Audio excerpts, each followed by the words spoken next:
Alright, so playing some Sonic Frontiers. Pretty much cleared and done with the game, so I'm going to grind through some of these challenge modes. I am on easy. I think you'll be able to tell, or I don't know if that actually changes now that I think about it in the challenge mode itself. I started off on medium or normal or whatever, but then I reached like one of those bullshit Coco challenges, and I just switched it then, and I forgot to switch it back. I didn't really think it would really matter too much, besides maybe some like timer stuff. I'm thinking like what could they do to really make it easier other than be a little more lax with that sort of thing. But I guess, there might be resources that are easier to get, or I think another thing they did too that I didn't even know till later is that there's these balloon things that I always just thought were an alternative path. Turns out that those particular paths, which were admittedly seemed a little easier than normal, are part of the difficulty curve as well. I think they existed in these levels too, but I don't remember for sure. Oof, fuck that up. Going into this game, my expectations pretty much didn't exist.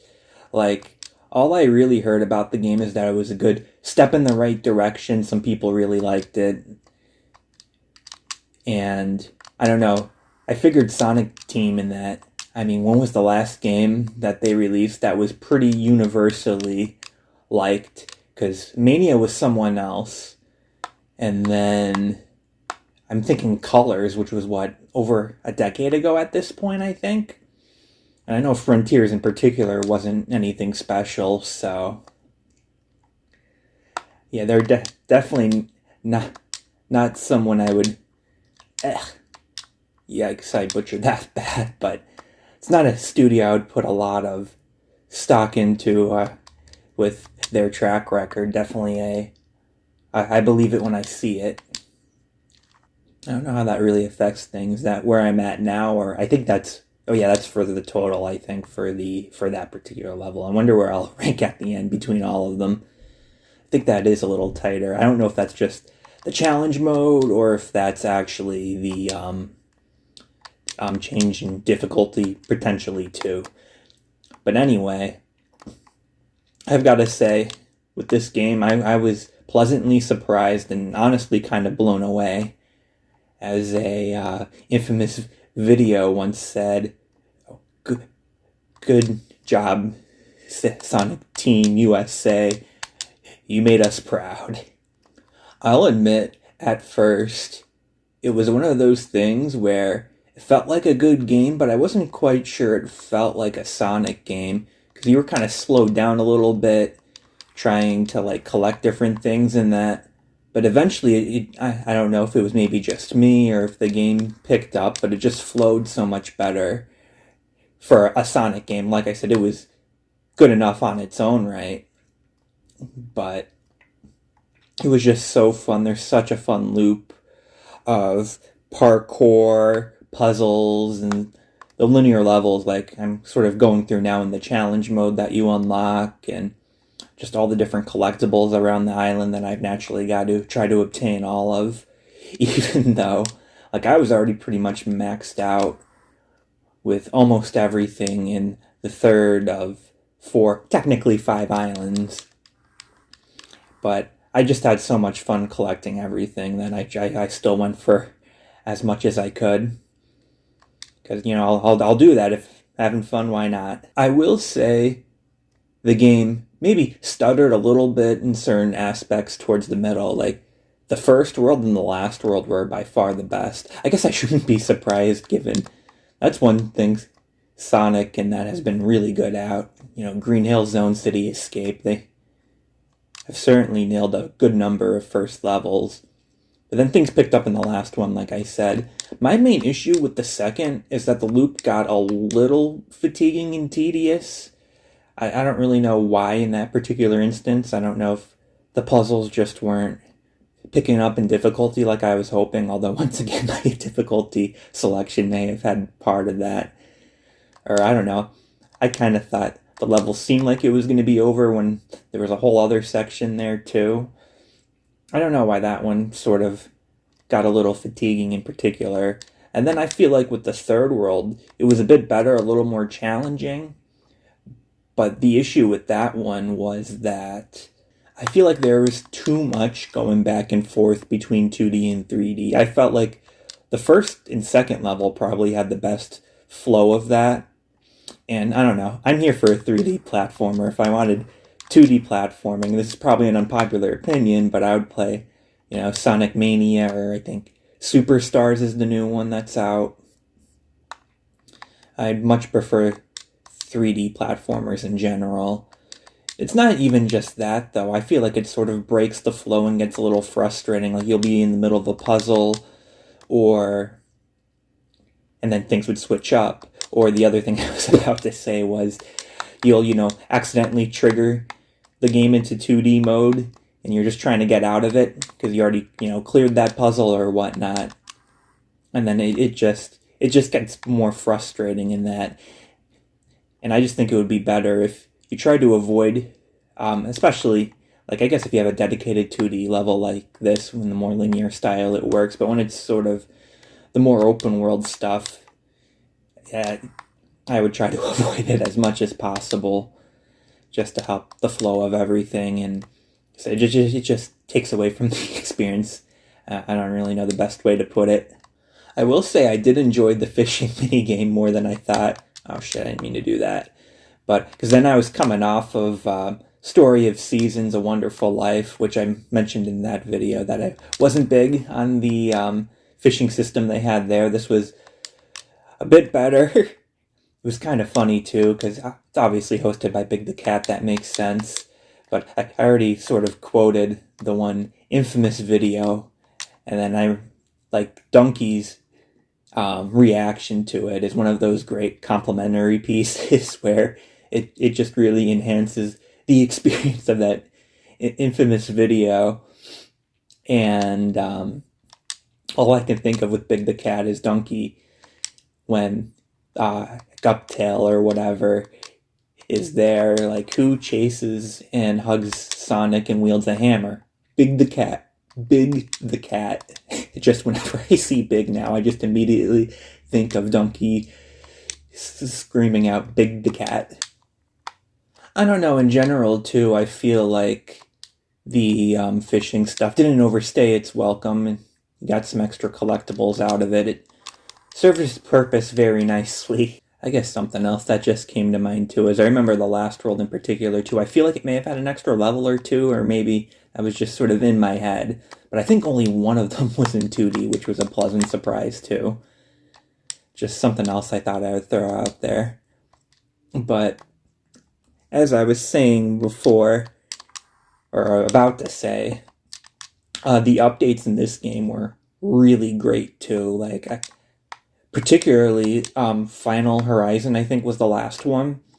Like, honestly, I don't want to give anyone any ideas, but honestly, they could have, for that update in particular, charge $5-10, release the same thing, and no one probably would have said anything. Even the other updates, I mean, the one common thing with the updates, maybe even why they didn't charge for it, is that it may not be for everyone. It does, like, a lot of the challenges that they add, particularly in Final Horizon as well, so just other stuff in the overworld, are a lot more difficult than base game. I will say there were some really troubling sections of the Final Horizon update. The rest of the stuff, and I guess a couple of the puzzles, I felt like the new puzzles they added in the first world were the worst. I think there was one I did sort of wind up giving up on, where it was like, sort of, you're climbing around, and you can't fuck up at all. And I sort of hate the climbing, and that, oh shit, I forgot to ring dash with that. Okay, it'll just affect my time, I just have to go through them all. I was sort of wondering what would happen when we die anyway. But actually, now that I think about it, I do remember having trouble with this level too when I did it initially as well. Well, as you see again there. Yikes. But, and I will say too with the updates too, because you might be thinking, oh, if the updates were that good, Was the base game lacking? No, like the game's feels fine and complete without all the updates, I think. It did add to a little confusion because I didn't realize the one thing was part of updates. So when I was looking up guides because I couldn't find a couple, like they weren't coming out because the guides weren't updated for past base games. So that was a little something. Finally did that one. I'm starting to wonder, can you not ring dash in this challenge mode? Like, kind of a funny story is, but I didn't even figure out how to ring dash until like World 3 or 4 or something, until I like really needed to know it to beat a level. I made it through without it for a long time, but I think it was one of these linear levels that I did need it for, so that's kind of concerning. I think that's another world or so ahead. A few minor complaints, though, if you can even call it that, about Final Horizon. One, I just find it to be odd that you can't switch back and forth. I get that it's sort of an alternative, you know, view of this, or what's the best way to put it? An alternative series of events sort of leading to the ending in that, but like I don't know, I don't see a problem with them sort of being disconnected in their own thing. I guess it could mildly affect Sonic when he's playable, but I don't really think that's a big deal. You can maybe give people a warning that Sonic's stats will be locked to where you are when you first begin it, which I feel like a lot of the people were probably might have them all maxed out, especially if they're going to be going for that more challenging mode anyway, and coming back to the game. But another thing that I kind of felt was kind of a shame is, like I said, I had so many extra resources. Yikes, I don't think this trial's going to get a good result. I hope I still unlock the last one, even if I rank D at the end overall. But like, you had all these extra resources, and I think it would have been cool if they sort of implemented that in Final Horizon in some way. Like, I know they sort of did other things for you to level yourself up, and that would maybe get rid of some of the motivation to do that stuff. But once again, I feel like if you have your stats maxed out, you're probably going to do that shit anyway, regardless of, what you get out of it. I feel like there's just some overlap there, I guess. And then, but even then, you could, like, everyone has the different, like, you have your ability upgrades, and then you have like your power levels and that. In power levels, I think that would be pretty difficult to level all the way up with all 3 new characters. So even if they sort of implemented it so you can carry that over for the new characters to, catch yourself up there quickly, I think that would have been good too. I remember the one thing though too. It was very jarring. Oh yikes! Still not good. It was really jarring though to go from having everything for the last 2, technically 3 islands, to all of a sudden having nothing. I got really frustrated that first section because I wasn't really sure. I felt like I was definitely missing some stuff and not really progressing the way I wanted. But then once I unlocked a few abilities and was able to get back to the flow I had in base game, because I played one after another actually. First started playing right before, was Last Horizons announced when I started playing? I don't remember. But it released around when I hit the final island, so I think a little before actually. But the extra characters though overall, they're all mildly unique and fun to play as. I feel like Amy was definitely one of the tougher characters. Maybe because that's just when you're getting back into the flow of not having everything. Or I think another thing too is Knuckles and Tails had abilities that were a little more broken, especially like further down the line. Like Knuckles can pretty much glide indefinitely with no stamina or anything, and where Tails had stamina, I feel like it was definitely manageable. And then, unlike Knuckles though, he had the ability to change his height with that. So Amy didn't really have anything like that, I guess. Those types of things though too, they do allow you to sort of cheat some of the collectibles in that, but I'm someone, even if I'm cheating, it's within the game, and I want to be as efficient as possible, and I'm not gonna go back and make it harder on myself when I know there's another way, you know? I just noticed, do the rings carry over? Because I don't think I collected 300 in this one level.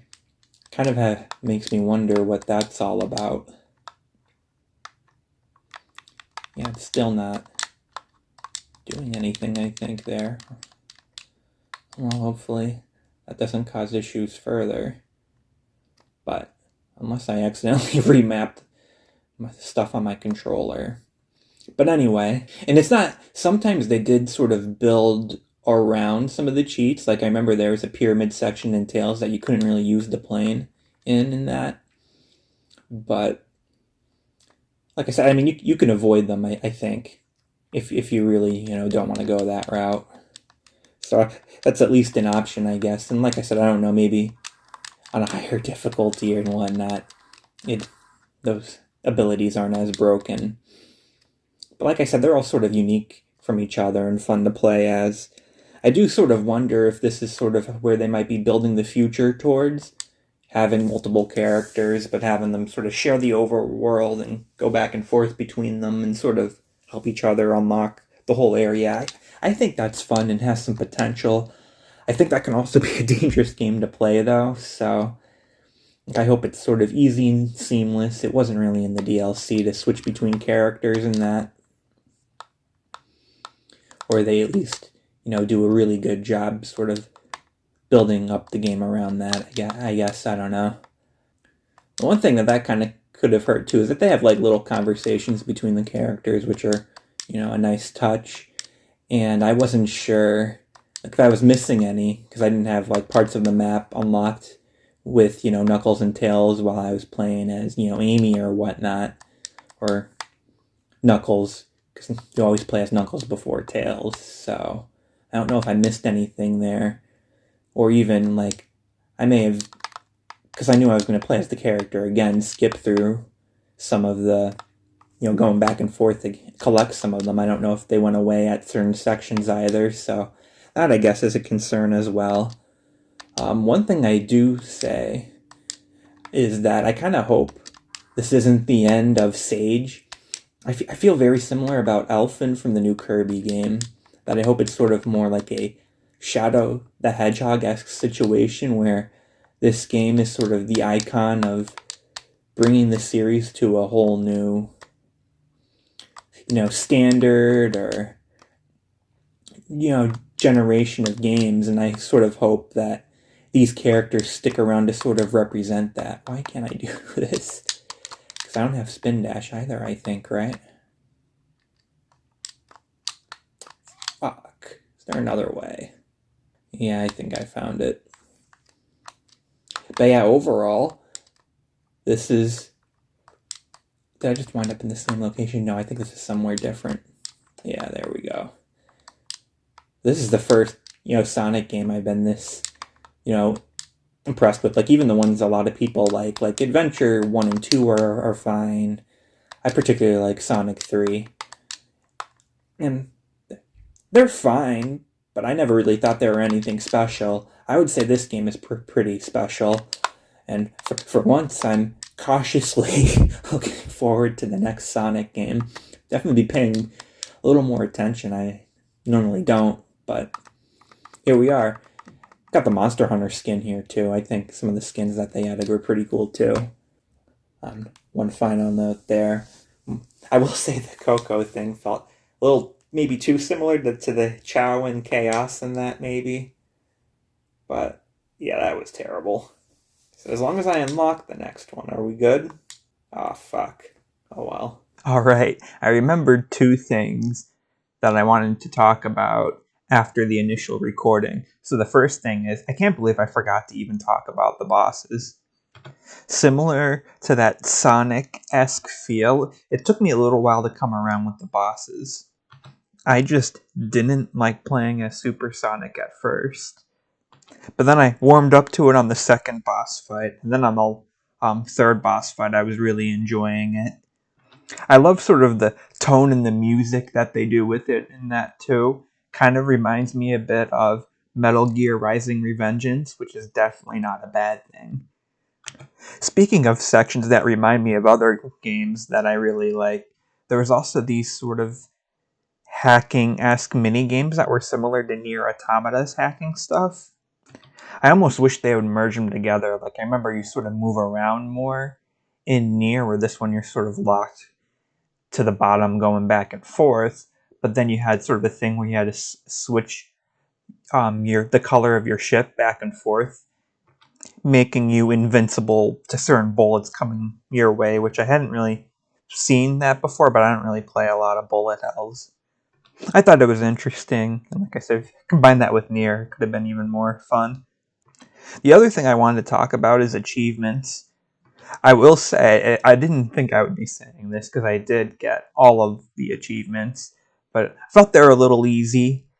And there were some really easy ones that I feel like they could have put in, like getting an S rank on every stage in each of the worlds, one achievement for each world, and just stuff for 100% collecting certain things and that. And they didn't add any achievements with the updates, which is kind of a shame too. But I don't really know how that works if they were even able to.